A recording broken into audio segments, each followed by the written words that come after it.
से तैयार जरूर कर लीजिएगा। तो यहाँ पेपर कोड क्या है, तो 346 XS पेपर का कोड है। यहाँ देख सकते हैं पहला प्रश्न क्या है, वैद्युत फ्लक्स का मात्रक है। अब यहाँ 4 ऑप्शन दिया गया है, वेबर है, वोल्ट प्रति मीटर है, वोल्ट मीटर है, न्यूटन प्रति कूलम है। तो यहाँ वैद्युत फ्लक्स का मात्रक कैसे निकालेंगे, तो वैद्युत फ्लक्स का सूत्र होता है फाई बराबर होता है E होता है। E का नाम क्या है, वैद्युत क्षेत्र की तीव्रता होता है, और A का नाम क्या है, क्षेत्रफल होता है। तो यहाँ दूसरे लाइन से लिख सकते हैं फाई का मात्रक मतलब वैद्युत फ्लक्स का मात्रक, इधर हो जाएगा आपका EA का मात्रक। अब E का मात्रक क्या होता है, तो वोल्ट प्रति मीटर होता है। क्या होता है, वोल्ट प्रति मीटर। आप सभी विद्यार्थी पढ़े होंगे कि वोल्ट प्रति मीटर किसका मात्रक है, E का मात्रक होता है। और क्षेत्रफल का क्या होता है, मीटर का स्क्वायर होता है। तो 1 मीटर से 1 मीटर कट जाएगा तो ऊपर क्या बचेगा, 1 मीटर बचा रहेगा, तो क्या बनेगा, वोल्ट मीटर हो जाएगा। अब देखेंगे वोल्ट मीटर कौन से ऑप्शन में है, तो सी ऑप्शन जो है क्या है, सही है। इसमें ऑप्शन कौन सही हो जाएगा, सी ऑप्शन क्या होगा, विकल्प जो है सही है। तो समझ में आ गया होगा कि वैद्युत फ्लक्स का मात्रक कैसे लाया गया। अब दूसरा प्रश्न देखेंगे ध्यान से। इसका दूसरा प्रश्न है ख, एक 24 सेमी, अब ध्यान देंगे 24 सेमी प्रतिरोध वाले तार एक समबाहु त्रिभुज के रूप में जोड़ा जाता है। मतलब टोटल जो दिया गया है 24 ओम प्रतिरोध है और उसको समबाहु त्रिभुज में जोड़ा गया है। किन्हीं दो शीर्षों के बीच प्रभावी प्रतिरोध निम्नलिखित होगा। अब यहाँ 4 ऑप्शन दिया गया है, 9/2 ओम है, 16/3 ओम है, 12 ओम है, 24 ओम दिया गया है। तो यहाँ पर सबसे पहले ध्यान देंगे कि 24 ओम का प्रतिरोध जो है समबाहु त्रिभुज में इसको जोड़ा गया है। तो समबाहु त्रिभुज किसे कहते हैं, जिसकी तीनों भुजाएं आपस में क्या होती हैं, बराबर होती हैं, उसे समबाहु त्रिभुज कहा जाता है। तो यहाँ टोटल कितना है, 24 ओम है। तो अब ये 24 को जब 3 भाग में बांटेंगे तो 8 जो है पहला जो है ओम आ जाएगा। तो यहाँ लिखेंगे 8 ओम पहला हो जाएगा, और 8 और ये भी क्या हो जाएगा 8 8 8 मिलके क्या हो गया 16, और 8 मिलेगा तो क्या हो जाएगा 8 8 16, और 8 जोड़ेंगे क्या हो जाएगा 24 ओम हो जाएगा। किसमें जोड़ा गया है, समबाहु त्रिभुज के रूप में जोड़ा गया है। अब इसमें हमको बताना है प्रभावी प्रतिरोध क्या होगा। प्रभावी प्रतिरोध मतलब तुल्य प्रतिरोध इसमें क्या है, तो ध्यान देंगे यह 8 ओम और यह 8 ओम को जब इसको सीधा करेंगे तो श्रेणी क्रम बन जाएगा। तो यह श्रेणी क्रम में हल कर लेंगे तो जो उत्तर आएगा वह उत्तर, और यह 8 ओम जो मिलेगा वह कौन सा हो जाएगा, समांतर क्रम हो जाएगा। क्योंकि यह दोनों जो बना हुआ है किस क्रम में जोड़ा गया है, तो श्रेणी क्रम में जोड़ा गया है। तो पहले श्रेणी क्रम में तुल्य प्रतिरोध निकालेंगे, जितना उत्तर आएगा वह मान, और नीचे जो 8 ओम दिया है वह मिलेगा, तो कौन सा क्रम हो जाएगा, समांतर क्रम हो जाएगा। तो यहाँ लिखेंगे 8 ओम किस क्रम में है, श्रेणी क्रम में है। मतलब यह 8 ओम और यह 8 ओम मिलेगा तो श्रेणी क्रम में है। तो श्रेणी क्रम का सूत्र क्या होता है, तो R बराबर होता है R1 + R2 होता है। R बराबर R1 का मान क्या है 8 है, R2 का मान क्या है 8 है।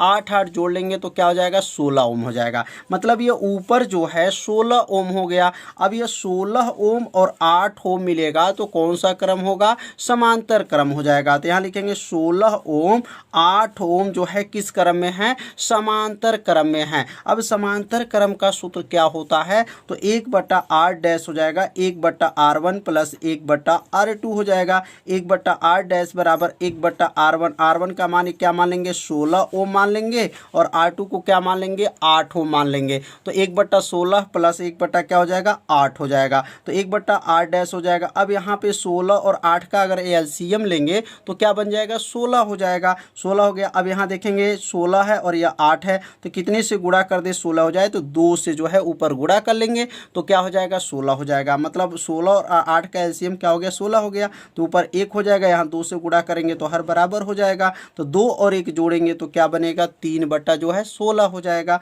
अब इसका उल्टा कर कर देंगे, आर डैश ऊपर जाएगा, 1 नीचे जाएगा, 16 ऊपर जाएगा, 3 नीचे आ जाएगा, तो आर डैश का मान क्या हो गया 16/3 जो है ओम जो है तुल्य प्रतिरोध इसमें आ गया। तो इसमें ऑप्शन कौन सही हो जाएगा, तो यहाँ देखेंगे ऑप्शन 16/3 जो है बी वाला ऑप्शन जो है क्या है सही है। तो कैसे इसको हल किया गया, इसमें 2 क्रम है, एक श्रेणी क्रम है और एक दूसरा जो है क्या है समांतर क्रम है। पहले श्रेणी क्रम को हल करेंगे, उसके बाद से समांतर क्रम को हल करेंगे, और दोनों को जब हल करने के बाद से जो उत्तर आएगा वही इसका तुल्य जो है या प्रभावी प्रतिरोध इसका हो जाएगा। तो प्रश्न नंबर ख भी आप लोग अच्छे से समझ लिए होंगे। अब सीखेंगे प्रश्न नंबर ग।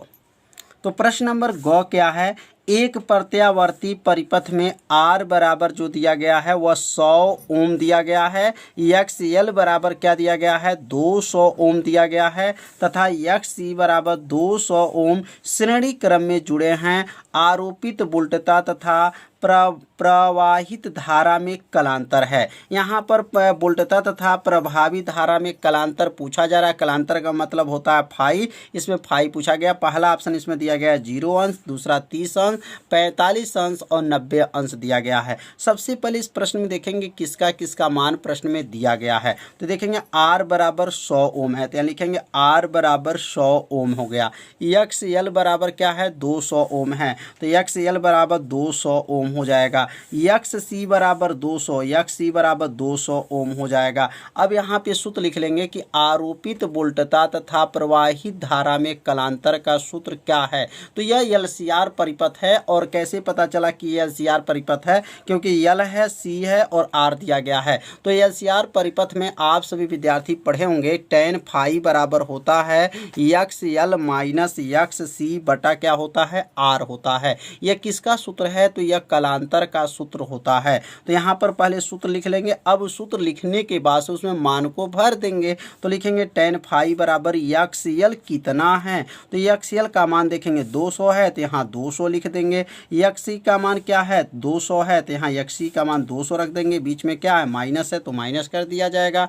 R का मान कितना दिया गया है, तो R का मान 100 है, तो यहाँ पे 100 रख देंगे। तो समझ में आ रहा होगा कैसे इसको हल किया जा रहा है, बहुत आसान है।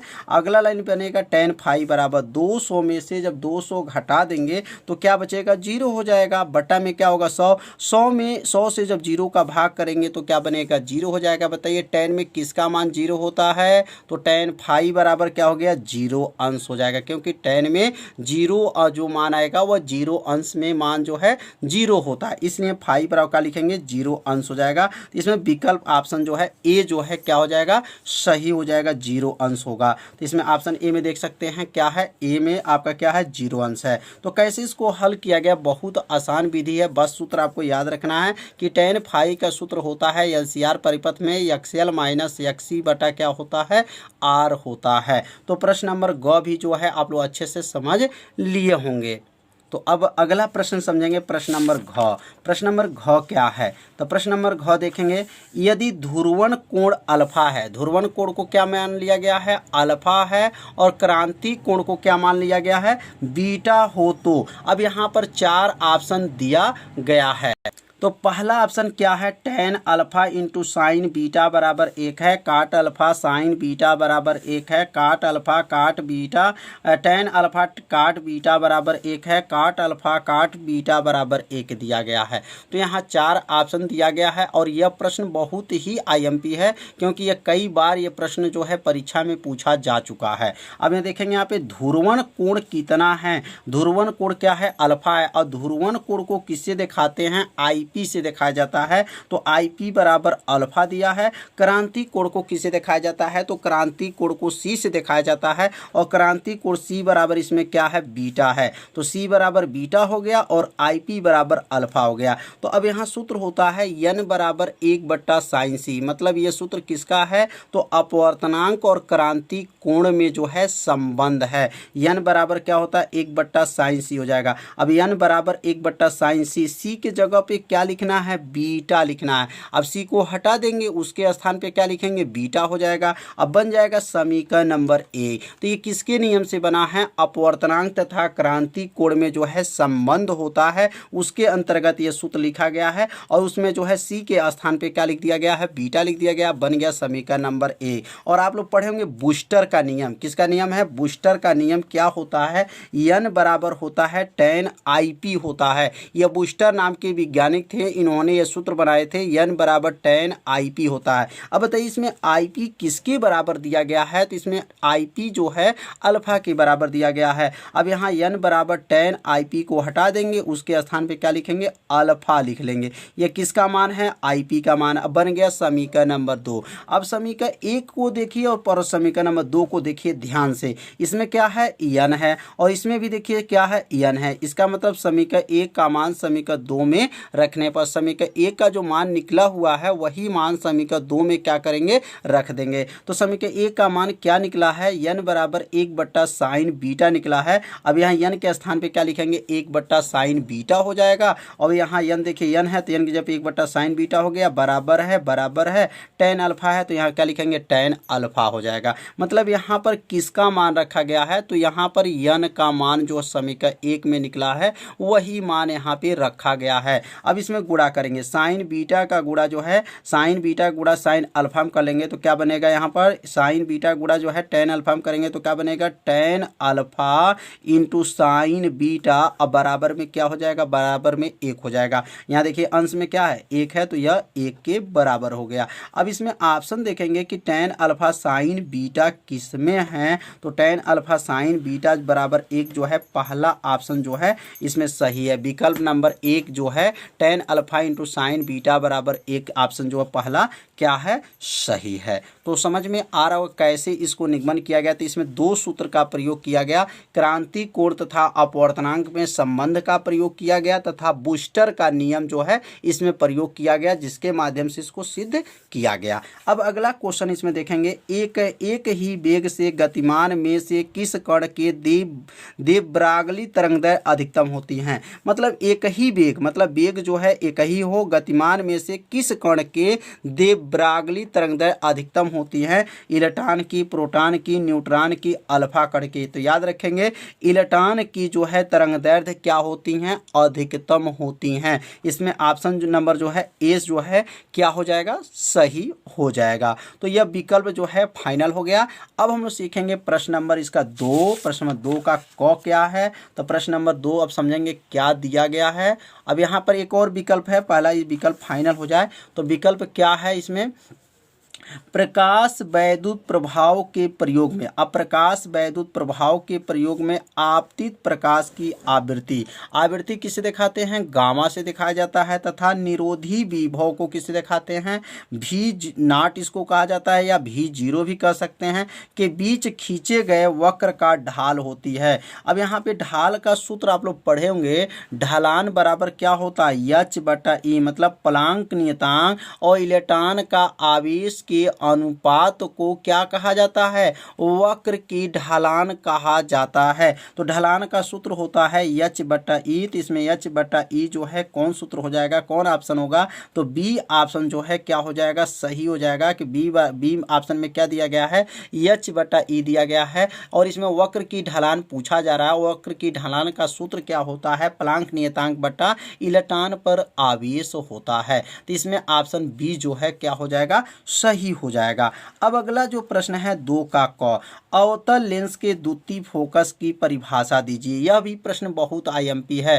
तो अवतल लेंस के द्वितीय फोकस की परिभाषा आपको लिखना है, तो इसका उत्तर हो जाएगा लेंस की मुख्य अक्ष के समांतर, किसके, लेंस के मुख्य अक्ष के समांतर आपतित प्रकाश की किरणें अपवर्तन के पश्चात जिस बिंदु से आती हुई प्रतीत होती है उसे अवतल लेंस की जो है क्या कहते हैं, द्वितीय फोकस कहते हैं। तो अवतल लेंस के द्वितीय फोकस का परिभाषा बहुत आसान है, क्या लिखेंगे, लेंस की मुख्य अक्ष के समांतर, मतलब लेंस है और उसके मुख्य अक्ष के जो समांतर आपतित प्रकाश की किरणें अपवर्तन के पश्चात जिस बिंदु से आती हुई प्रतीत होती है उसे अवतल लेंस का द्वितीय फोकस कहते हैं। तो समझ में आ गया होगा। तो इसको पहले परिभाषा अगर लिखना चाहते हैं तो आप सभी विद्यार्थी इसको शॉर्ट स्क्रीन करके अपने कॉपी में जरूर इसको नोट बना सकते हैं।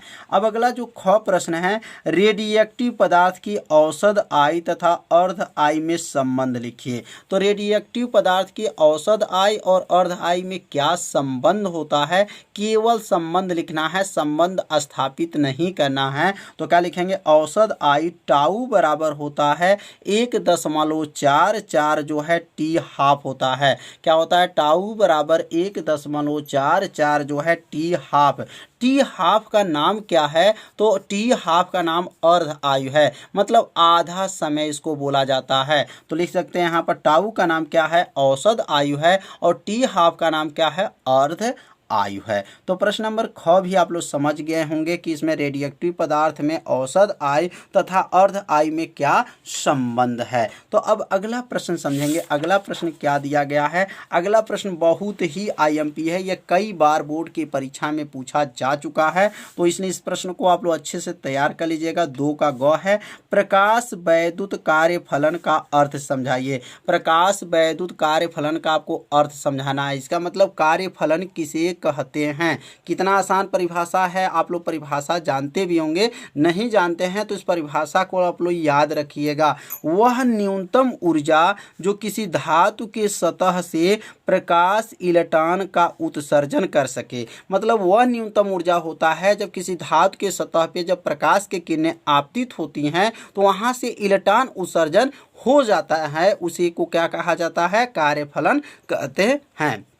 इसे किससे प्रदर्शित करते हैं, तो इसे W से प्रदर्शित किया जाता है। और इसका मात्रक अगर पूछा जाए तो इसका मात्रक जूल होता है। इसका मतलब क्या है, जब जैसे गर्मी के महीने में क्या होता है, जब आप लोग छत पे जाते हैं तो आपका पैर क्या होने लगता है, जलने लगता है, और बहुत तेजी से जलने लगता है। इसका मतलब क्या है, जब प्रकाश के द्वारा जो है जो उसके ऊपर प्रकाश किरणें आपतित होती है उस छत पर, उसमें से क्या उत्सर्जित होने लगते हैं, इलेक्ट्रॉन का उत्सर्जन होने लगते हैं। तो उसमें जो ऊर्जा प्राप्त होती है उस ऊर्जा को ही क्या कहा गया है, कार्यफलन कहा जाता है। तो इसकी परिभाषा देख लीजिए, कितना आसान है। वह न्यूनतम ऊर्जा जो किसी धातु के सतह से प्रकाश इलेक्ट्रॉन का उत्सर्जन कर सके। प्रकाश इलेक्ट्रॉन मतलब प्रकाश के द्वारा इलेक्ट्रॉन को उत्सर्जन कर सके, उसे कार्यफलन कहते हैं। इसे W से प्रदर्शित करते हैं। कार्यफलन का सूत्र क्या होता है, तो W बराबर H गामा 0 होता है। अगर गामा 0 को बदल देंगे तो C बटा क्या हो जाएगा, लेमडा 0 हो जाएगा। इसको लेमडा नॉट भी कहा जाता है। आप लेमडा 0 भी बोल सकते हैं, लेमडा नॉट भी बोल सकते हैं। तो यहाँ 2 सूत्र बताया गया कार्यफलन को, दोनों सूत्र को जो है आप सभी विद्यार्थी तैयार जरूर कर लीजिएगा। अब अगला प्रश्न क्या है, वाटहीन धारा का क्या अर्थ है। ये तो और आसान है। वाटहीन धारा से आप क्या समझते हैं, कहेंगे चोक कुंडली में बहने वाली धारा को वाटहीन धारा कहा जाता है। क्या कहेंगे, चोक कुंडली में बहने वाली धारा को क्या कहा जाता है, वाटहीन धारा कहते हैं। कितना आसान प्रश्न दिया गया है। अब यहाँ पे अगला प्रश्न है 2 का अंगा, मतलब चोक कुंडली जी। अब चोक कुंडली क्या होता है, तो आप लोग मैक्री बल्ब देखे होंगे, LED बल्ब होता है, जब बड़ा सा जो लगाया जाता है तो उसके बगल में जो है चोक कुंडली लगाया जाता है। और चोक कुंडली में जो बहते हैं धारा, बहने वाला धारा क्या कहलाएगा, वाटहीन धारा उसको कहा जाता है। अगला प्रश्न है विभव प्रवणता की परिभाषा लिखिए। अब विभव प्रवणता क्या होता है, तो यहीं से इसकी परिभाषा बोल सकते हैं कि दूरी के अनुसार विभव में होने वाले परिवर्तन को विभव प्रवणता कहते हैं। कितना आसान है, दूरी के अनुसार विभव में होने वाले परिवर्तन को क्या कहा जाता है, विभव प्रवणता कहते हैं। इसे ई से प्रदर्शित करते हैं। किससे प्रदर्शित किया जाता है, ई से प्रदर्शित करते हैं। और विभव प्रवणता का सूत्र क्या होता है, ई बराबर डेल V बटा डेल या, मतलब डेल x का नाम क्या है, दूरी है, और डेल V का नाम क्या है, विभव में होने वाले परिवर्तन है। इसको कहा गया कि दूरी के अनुसार विभव में होने वाले परिवर्तन को विभव प्रवणता कहते हैं। इसे ई से प्रदर्शित करते हैं। अब इसका मात्रक क्या होता है, तो वोल्ट प्रति मीटर होता है। क्या होता है, वोल्ट प्रति मीटर होता है। अब अगला प्रश्न है, अगला प्रश्न क्या है, 2 का च है, चल कुंडली धारा मापी की धारा सुग्राहिता को परिभाषित परिभाषित कीजिए। मतलब चल कुंडली धारा मापी में धारा सुग्राहिता किसे कहते हैं। अब धारा सुग्राहिता का सूत्र क्या होता है, तो धारा मापी की धारा सुग्राहिता का सूत्र होता है विक्षेपण कोण बटा धारा। अब यहीं से चाहे तो इसका परिभाषा बना सकते हैं कि किसी चालक के बीच बने विक्षेपण कोण, किसी चालक के बीच बने कौन सा कोण कहेंगे, विक्षेपण कोण, उसमें बहने वाली धारा के अनुपात को धारा मापी की धारा सुग्राहिता कहते हैं। कितना आसान परिभाषा है, बस इसी में इसकी परिभाषा क्या हुआ है, छिपा हुआ है। कैसे बोलेंगे, किसी चालक के बीच बने कौन सा कोण, विक्षेपण कोण, और कहेंगे उसमें बहने वाली धारा के अनुपात को धारा मापी की धारा सुग्राहिता कहते हैं। इसे यस आई से प्रदर्शित करते हैं। अब यहाँ लिख सकते हैं यस आई से प्रदर्शित करते हैं, और विक्षेपण कोण को किससे प्रदर्शित करते हैं, फाई से प्रदर्शित करते हैं। तो फाई बट्टा क्या हो जाएगा, आई हो जाएगा। तो मतलब ये दो का क भी जो है प्रश्न आप लोग समझ गए होंगे कि धारा सुग्राहिता किसे कहते हैं। तो इसका उत्तर जो है इसी सूत्र में जो है छिपा हुआ है। अगर सूत्र आपको याद है तो इसका परिभाषा आप लोग बना। प्रश्न नंबर 3 है, एक प्रेरकी प्रत्यावर्ती धारा परिपथ में धारा तथा वोल्टेज के बीच कलांतर क्या होता है। मतलब एक जो है प्रेरक तत्व जो है प्रत्यावर्ती धारा परिपथ है, और उस परिपथ में धारा तथा वोल्टेज के बीच में कलांतर क्या होता है। इस परिपथ में प्रेरक प्रतिघात का सूत्र लिखिए। तो इसमें दो प्रश्न दिया गया है, तो यहाँ पर लिखेंगे कि जब परिपथ में प्रेरक तत्व किससे जुड़ा होता है, प्रेरक तत्व को किसे प्रदर्शित करते हैं, तो यल से प्रदर्शित करते हैं। तो जब परिपथ में प्रेरक तत्व यल जुड़ा हो तो वोल्टेज धारा से कला में क्या होता है, 90 अंश अग्रगामी होता है। आप सभी विद्यार्थी अभ्यास में पढ़े होंगे, जब यल जुड़ा होता है परिपथ में तो वोल्टेज क्या होता है, धारा से कला में जो है 90 अंश आगे होता है, अग्रगामी होता है। तो इसलिए आई बराबर, अगर आई जीरो साइन ओमेगा टी लिखेंगे तो भी बराबर का लिखेंगे भी जीरो साइन ओमेगा टी, और यहाँ फाई के जगह पे क्या लिख लेंगे, 90 अंश जो है अग्रगामी है। अग्रगामी मतलब प्लस होता है, और पक्षगामी का मतलब क्या होता है, माइनस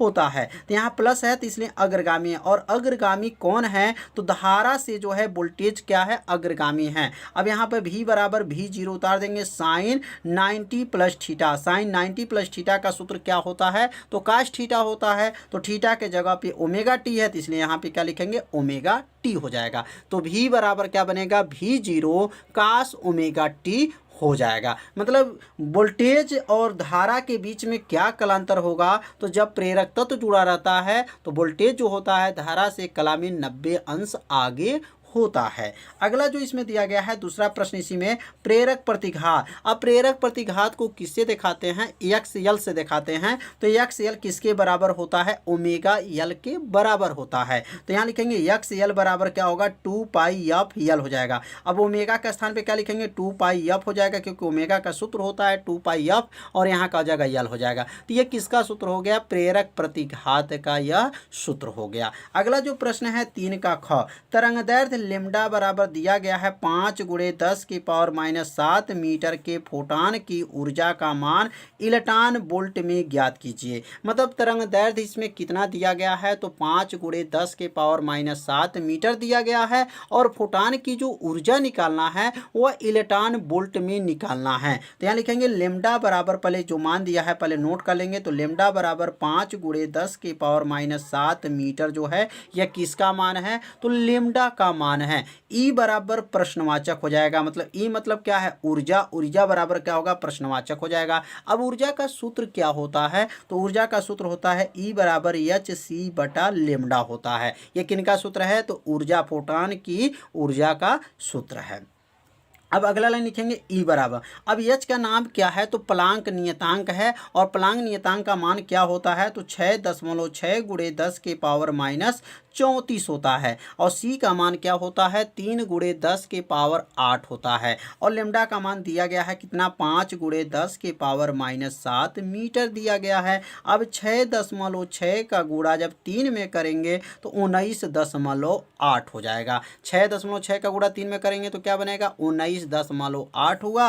अब बटा में क्या है 5 है। अब ये -34 है और ये 8 और ये 7 ऊपर जाएगा तो -7 है, जब ऊपर जाएगा तो ये +7 हो जाएगा। तो 8 7 मिलकर के क्या बनेगा 15 घात हो गया। तो अब यह -34 + 15 हो जाएगा। अब 15 में से 34 घात को घटा देंगे तो कितना घात बचेगा। तो अब यहाँ से देखेंगे, अब यह 5 से जब 19.8 में भाग करेंगे तो क्या आ जाएगा 3.96 आ जाएगा। किससे भाग दिए हैं 5 से भाग दिए हैं 19.8 में, तो 3.96 गुणे 10 की पावर 15 में से 34 घटा देंगे तो -19 घात हो जाएगा। और यहाँ पे जो ऊर्जा मान आएगा वो जूल में आता, और यहाँ पे हमको उत्तर किस में लाना है इलेक्ट्रॉन वोल्ट में लाना है। इसलिए 1.6 गुणे 10 की पावर -19 से क्या कर देंगे भाग कर देंगे, तो ऊर्जा जो जूल में आया था अब किस में आ जाएगा इलेक्ट्रॉन वोल्ट में आ जाएगा। अब ये 10 के पावर 19 से 10 के पावर 19 को क्या करेंगे काट देंगे।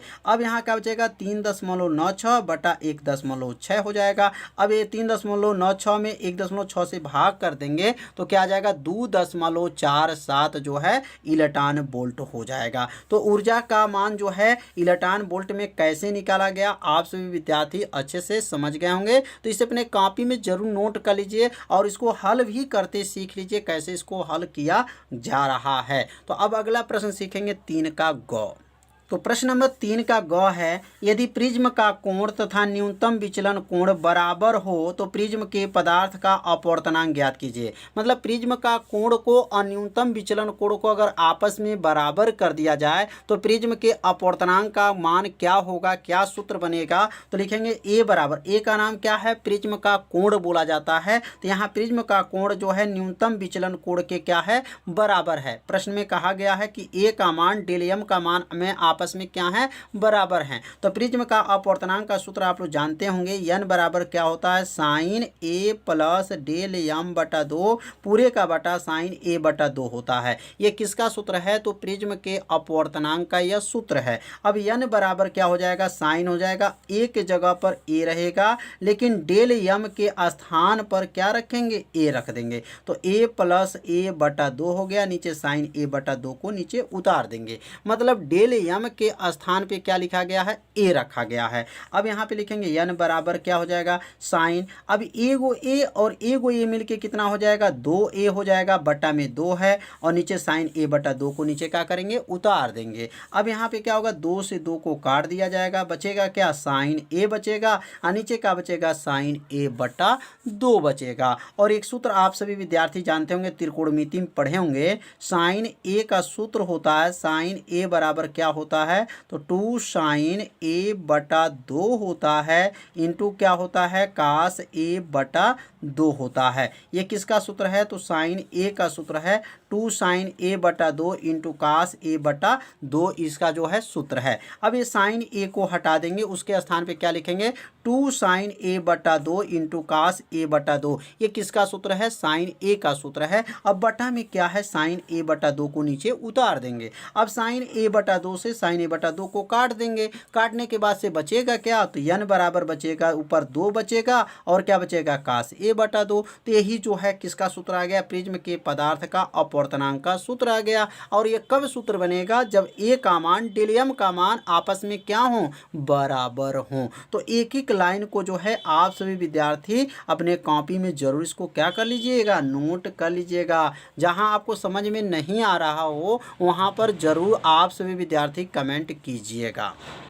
अब अगला प्रश्न है, निम्नलिखित तर्क द्वारा निर्गत y के लिए बूलियन व्यंजक ज्ञात कीजिए। अब यहाँ बूलियन व्यंजक ज्ञात करना है। अब यह चित्र दिया गया है और इसको बताना है कि कौन सा यह गेट है और यह गेट के माध्यम से इसका बूलियन व्यंजक बनाना है। तो निम्नलिखित तर्क द्वारा निर्गत y का बताना है। तो a और b इनपुट तथा y जो है क्या है आउटपुट है। और यह जो गेट बना है यह एंड गेट बना है। कौन सा गेट बना है एंड गेट बना है। यह प्रतीक आप लोग जानते होंगे किस गेट का है एंड गेट का प्रतीक है। और इसका बूलियन व्यंजक क्या होगा a इंटू बी बराबर y होगा। a गुणे b इसको बोला जाएगा और गुणा के जगह पे क्या लिखते हैं एंड लिखते हैं। तो a एंड b बराबर क्या हो जाएगा y हो जाएगा। तो समझ में आ गया होगा कि मतलब ये कौन सा गेट है तो यह एंड गेट है। और एंड गेट का बूलियन व्यंजक क्या होता है a इंटू बी बराबर y होता है या a एंड b बराबर क्या होता है, y होता है। इसमें अथवा दिया गया है, तो अब अथवा में देखेंगे लिखा है NOR गेट का प्रतीक चिन्ह तथा सतता सारणी बनाइए। तो यह जो गेट बना है, जो ध्यान देंगे, यह कौन सा गेट है, NOR गेट है। माने NOR गेट किसे कहते हैं, वह गेट जो नॉट गेट और OR गेट से मिलकर के बने होते हैं, उस गेट को NOR गेट कहते हैं। अब इसका बूलियन व्यंजक कैसे बनेगा, तो बूलियन व्यंजक y बराबर a प्लस बी, मतलब प्लस को OR गेट बोलते हैं और ये ऊपर माइनस लग गया तो उसको बोला जाता है नॉट गेट। तो यहाँ पर इसका बूलियन व्यंजक y बराबर क्या बन जाएगा, a प्लस बी, और ऊपर इसका क्या हो जाएगा, बार, इसको बोला जाता है। तो यहाँ पे कौन सा गेट है, यह NOR गेट का जो है चिन्ह है, क्योंकि यहाँ पे ओ यह जो बना हुआ है नॉट गेट भी है और OR गेट दोनों इसमें बना हुआ है। अब इसका बूलियन व्यंजक हो गया। अब इसकी सतता सारणी कैसे बनेगा, तो सतता सारणी बनाने के लिए आपको a column, b column, AB plus y और a प्लस बी के ऊपर बार, मतलब इसमें जोड़ भी करना है और घटाना भी करना है। जोड़ को OR गेट कहते हैं और घटाना को क्या कहते हैं, नॉट गेट कहा जाता है।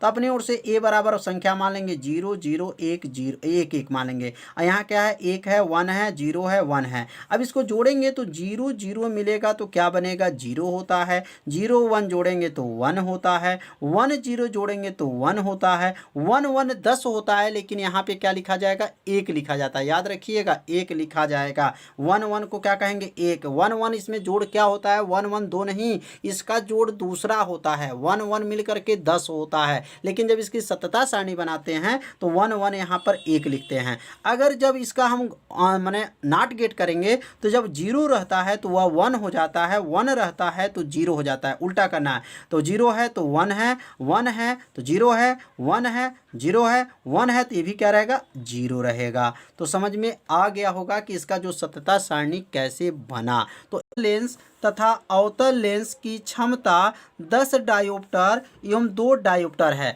मतलब यहाँ पर एक उत्तल लेंस है और एक अवतल लेंस है, और इसकी क्षमता क्या दिया है, एक पहला दिया गया 10 डायोप्टर, दूसरा दिया गया है 2 डायोप्टर है। संपर्क में रखे दोनों लेंसों से 25 सेमी की दूरी पर रखे वस्तु के प्रतिबिंब की स्थिति ज्ञात कीजिए। मतलब संपर्क में दोनों लेंसों को रखा गया है और 25 सेमी की दूरी पर जो है वस्तु का प्रतिबिंब का स्थिति ज्ञात करना है, और युग्म लेंस की प्रकृति क्या होगी, मतलब उस लेंस का जो है प्रकृति क्या होगा, ये भी इसमें प्रश्न में पूछा जा रहा है। तो यहाँ सबसे पहले जो है लेंस की क्षमता कितना कितना दिया गया है, तो पहला क्षमता P1 बराबर प्लस 10 डायोप्टर। ये प्लस क्यों लिखा गया है, क्योंकि उत्तल लेंस की क्षमता धनात्मक होती हैं और अवतल लेंस की क्षमता क्या होती हैं, ऋणात्मक होती हैं। तो यहाँ अवतल लेंस की क्षमता क्या है, यहाँ पर अवतल लेंस की क्षमता क्या दिया, 2 डायोप्टर दिया गया है, तो यहाँ -2 डायोप्टर लिखेंगे। यह उत्तल है इसलिए प्लस है, यह अवतल है इसलिए माइनस है। संयुग्मी लेंस की क्षमता, अब संयुग्मी लेंस की क्षमता का सूत्र क्या होता है, तो P बराबर होता है P1 प्लस P2। तो P बराबर P1 का मान क्या दिया, 10 है, तो यहाँ 10 रख देंगे, प्लस हो जाएगा। P2 का मान क्या होगा, -2 है, तो -2 लिख देंगे। तो यह P1 का मान है और यह किसका मान है, P2 का मान है। तो P बराबर 10 उतर जाएगा, प्लस माइनस क्या होगा, माइनस होगा। 10 में से 2 को घटा देंगे तो क्या बन जाएगा, 8 डायोप्टर हो जाएगा। तो अब यहाँ P का मान जो है अब 8 डायोप्टर का ही प्रयोग किया जाएगा। अब यहाँ F का सूत्र क्या होता है, 100/P होता है, मतलब फोकस दूरी का सूत्र होता है 100/P। अब F बराबर 100 उतर जाएगा, बटा P का मान कितना आया है, तो P का मान 8 है, तो यहाँ P का मान 8 रख लेंगे और 8 को से जो है इसमें भाग कर देंगे तो क्या आ जाएगा यहाँ पर। अगर यहाँ ध्यान से देखेंगे, यहाँ पर 4 से अगर काटते हैं तो 25 चौको 100 होता है, और यहाँ 4 से यहाँ काटेंगे तो 4 दूनी 8 हो जाएगा। तो क्या बन जाएगा यहाँ पर 25/2, मतलब किससे काटा गया, 4 से काटा गया है और नीचे भी 4 से भाग दिया गया है, तो क्या आ गया 25/2 जो है सेमी आ गया। तो F का मान 25/2 सेमी हो गया। और वस्तु की जो है दूरी कितना दिया गया था प्रश्न में, तो वस्तु की दूरी जो है 25 सेमी दिया गया था। प्रश्न में एक बार और देख लेते हैं कि U का मान क्या है, देखिए 25 सेमी दिया गया है। तो यह वस्तु की जो दूरी को किससे प्रदर्शित करते हैं, U से प्रदर्शित करते हैं। तो U बराबर बराबर क्या हो जाएगा, -25 सेमी हो जाएगा। v बराबर क्या हो जाएगा, प्रश्नवाचक हो जाएगा, क्योंकि वस्तु की दूरी हमेशा क्या लिया जाता है, ऋणात्मक लिया जाता है। और v बराबर क्या हो गया, प्रश्नवाचक, मतलब v का मान इसमें पूछा जा रहा है कि प्रतिबिंब की स्थिति क्या होगी। अब लेंस का सूत्र होता है, आप सभी विद्यार्थी जानते होंगे कि 1/v माइनस 1/u बराबर 1/f। ये किसका सूत्र है, तो लेंस का सूत्र है। तो 1/v हो जाएगा, माइनस हो जाएगा u का मान -25 हो जाएगा, बराबर 1/f का मान क्या था, 25/2। ऊपर देखिए यहाँ f का मान निकला है 25/2, तो यह 25/2 हो गया। अब ये प्लस माइनस जो देखेंगे, माइनस और ये माइनस जब मिलेगा तो ये दोनों माइनस माइनस मिलेगा तो क्या बन जाएगा, प्लस बन जाएगा। तो 1/v प्लस 1/25 बराबर 2/25 हो जाएगा। तो समझ में आ रहा होगा। अब ये बताइए प्लस कैसे हुआ, माइनस माइनस प्लस हो गया। ये प्लस है, जब इसको पक्षांतर कर देंगे तो क्या बन जाएगा, माइनस बन जाएगा। तो 1/v बराबर 2/25 और इसको पक्षांतर करेंगे तो -1/25 हो जाएगा। तो 1/v बराबर क्या हो जाएगा, अब 2/25 में से 1/25 को घटा देंगे तो क्या बचेगा, 1/25 हो जाएगा। अब यहाँ चाहे तो इसे गुणा कर लीजिए, v एक अन्नम v हो जाएगा, 25 एक अन्नम 25 हो जाएगा। तो v बराबर क्या आ जाएगा, 25 सेमी हो जाएगा। तो यहाँ किसकी स्थिति पूछा जा रहा था, प्रतिबिंब की स्थिति ज्ञात कीजिए। तो प्रतिबिंब की दूरी इसमें क्या आ गया, 25 सेमी आ गया। अतः लिखेंगे वस्तु की प्रतिबिंब लेंस से 25 सेमी पर वस्तु के दूसरी ओर प्राप्त होता है, क्योंकि प्लस में आया है इसलिए क्या लिखेंगे, दूसरी क्या लिखेंगे कि वस्तु का प्रतिबिंब लेंस से 25 सेमी पर वस्तु के दूसरी ओर प्राप्त होता है। तो समझ में आ गया होगा कि ये इसमें प्रतिबिंब की दूरी कैसे निकाला गया। तो यह प्रश्न नंबर 4 का जो है क था। तो अब सीखेंगे 4 का ख।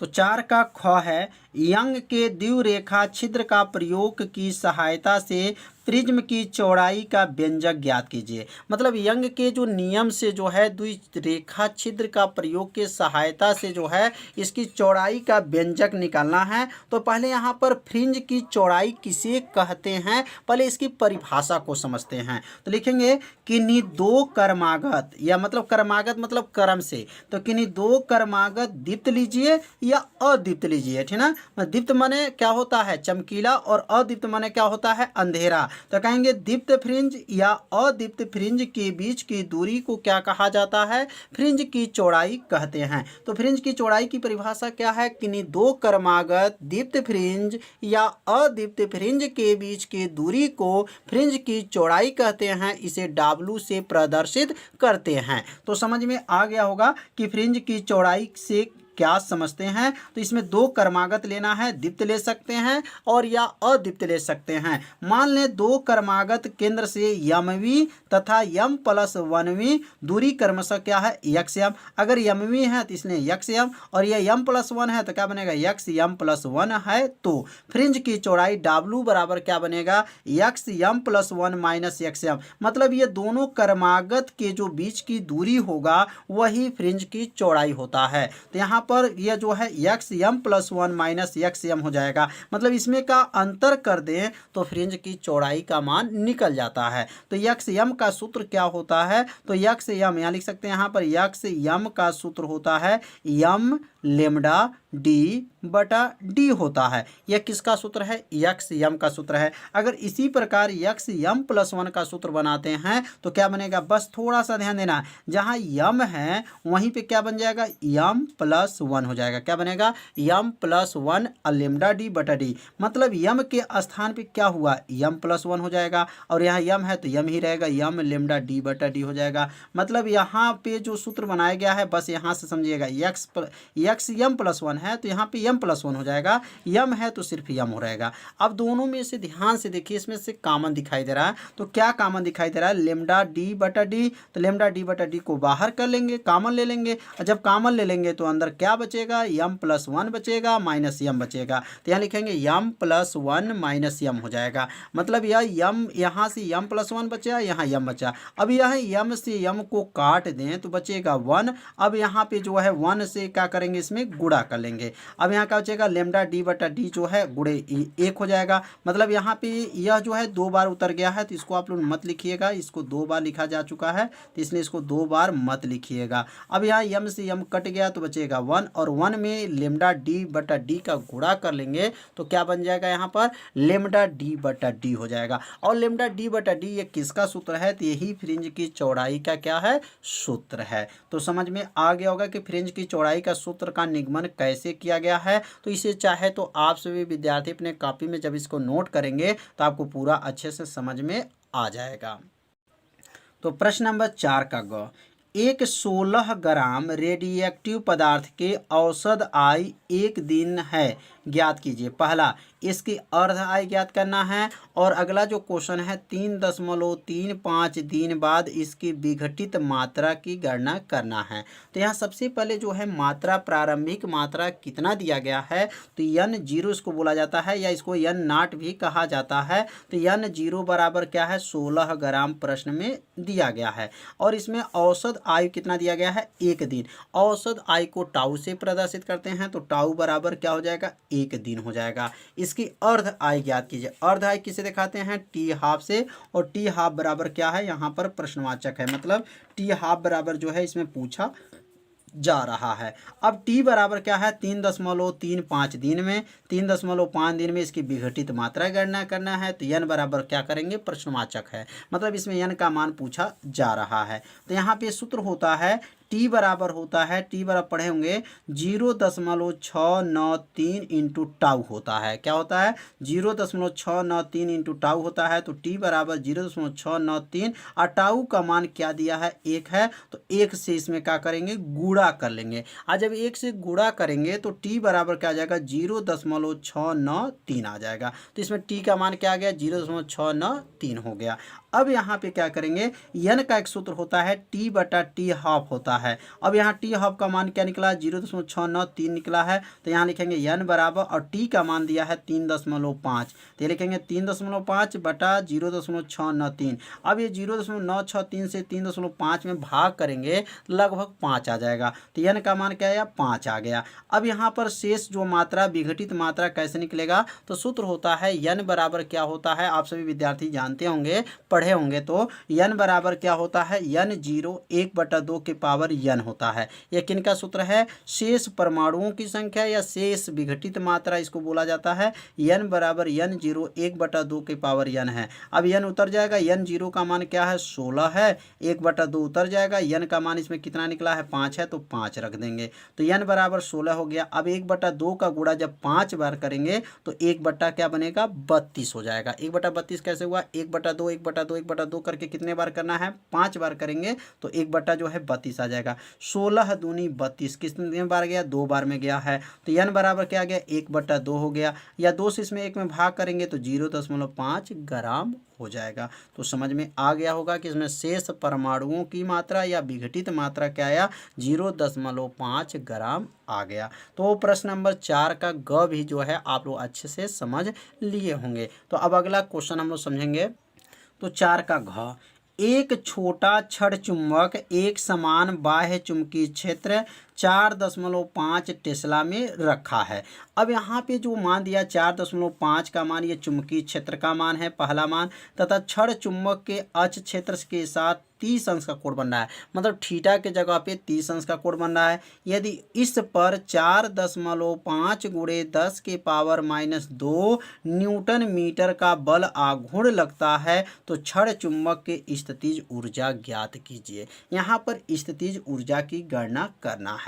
तो सबसे पहले क्या मान दिया है, पहले इसको नोट करेंगे। तो b का मान प्रश्न में क्या दिया गया, तो b का मान 4.5 जो है टेस्ला दिया गया। b बराबर 4.5 टेस्ला हो गया। थीटा बराबर 30 अंश हो गया। टाउ बराबर 4.5 गुणे 10 के पावर -2 न्यूटन मीटर दिया गया। ये सब मान कहाँ से आया है, प्रश्न में दिया गया है। U बराबर जो है प्रश्नवाचक हो गया। U का नाम क्या है? स्थितिज ऊर्जा बोला जाता है। टाउ का सूत्र होता है, टाउ बराबर होता है यम बी साइन थीटा होता है। टाउ क्या पढ़े हैं? यम बी साइन थीटा होता है। अब यहाँ क्या लिखेंगे? यम बी साइन थीटा किसके बराबर हो जाएगा? टाउ के हो जाएगा। अब यम बराबर क्या होगा? तो बी साइन थीटा क्या होगा? नीचे चला जाएगा, तो यम को रोक लेंगे, टाउ बट्टा क्या होगा? बी साइन थीटा हो जाएगा। यम बराबर टाउ का मान क्या है? 4.5 गुणे 10 की पावर -2 है। ये किसका मान है? तो ये टाउ का मान है, और टाउ का नाम क्या है? बल आघूर्ण है। क्या नाम है? बल आघूर्ण है। तो 4.5 गुणे 10 की पावर -2 हो गया। और बी का मान क्या दिया गया है? 4.5 है। साइन थीटा का मान क्या है? 30 अंश है। अब ये 4.5 से 4.5 को क्या करेंगे? काट देंगे। अब यहाँ क्या बचेगा? ऊपर 1 गुणे 10 की पावर -2 हो जाएगा। और साइन 30 अंश का मान आप लोग जानते होंगे 1/2 होता है। अब साइन 30 अंश का मान 1/2 रखने बाद ये 2 को क्या करेंगे? ऊपर भेज देंगे। अब ये 2 ऊपर जाएगा तो यम बराबर क्या हो गया? 2 गुणे 10 की पावर -2 हो जाएगा। और इसका मात्रक क्या होगा? तो एम्पियर मीटर का स्क्वायर हो जाएगा। तो यम का मान क्या आ गया? 2 गुणे 10 की पावर -2 जो है एम्पियर मीटर का स्क्वायर आया। लेकिन इसमें स्थितिज ऊर्जा पूछा जा रहा था, लेकिन इसमें किसका मान निकाल दिया? यहाँ पर यम का मान निकाला गया है। तो अब यम का मान की जरूरत था, इसलिए यम का मान को निकाला गया था। अब स्थितिज ऊर्जा का सूत्र होता है U बराबर होता है माइनस यम बी काश थीटा होता है। क्या होता है? माइनस यम बी काश थीटा होता है। अब यहाँ क्या रखेंगे? माइनस हो जाएगा, यहाँ पर 2 गुणे 10 की पावर -2 हो जाएगा। काश यहाँ लिखेंगे 4.5 हो जाएगा। काश 30 अंश हो जाएगा। तो काश 30 अंश का मान आप लोग जानते होंगे, काश 30 अंश का मान जो होता है करनी में 3/2 होता है। अब यहाँ गुणा करेंगे तो 2 का -2 उतर जाएगा, यहाँ पर 10 की पावर -2 उतार देंगे, 4.5 उतर गया।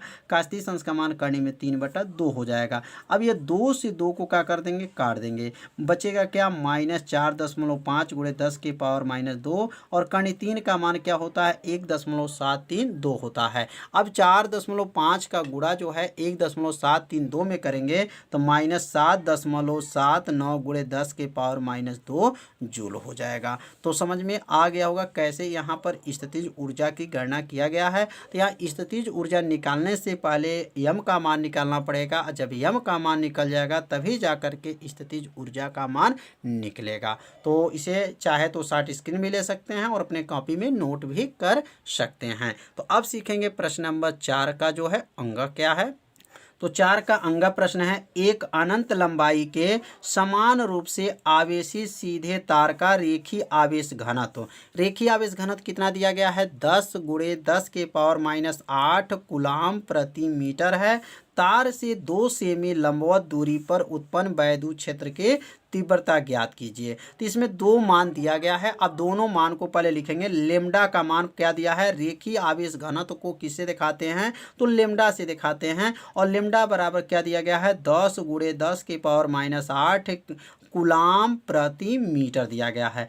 आर बराबर कितना दिया गया है? 2 सेमी है। आर बराबर लिखेंगे 2 सेमी है। अब ये सेमी दिया गया है तो इसको हम बदल देंगे किसमें? मीटर में। तो आर बराबर होगा 2 गुणे 10 के पावर -2 से गुणा कर दें तो सेमी से किस में आ जाएगा? मीटर में आ जाएगा। तो आर बराबर 2 गुणे 10 के पावर -2 मीटर हो जाएगा।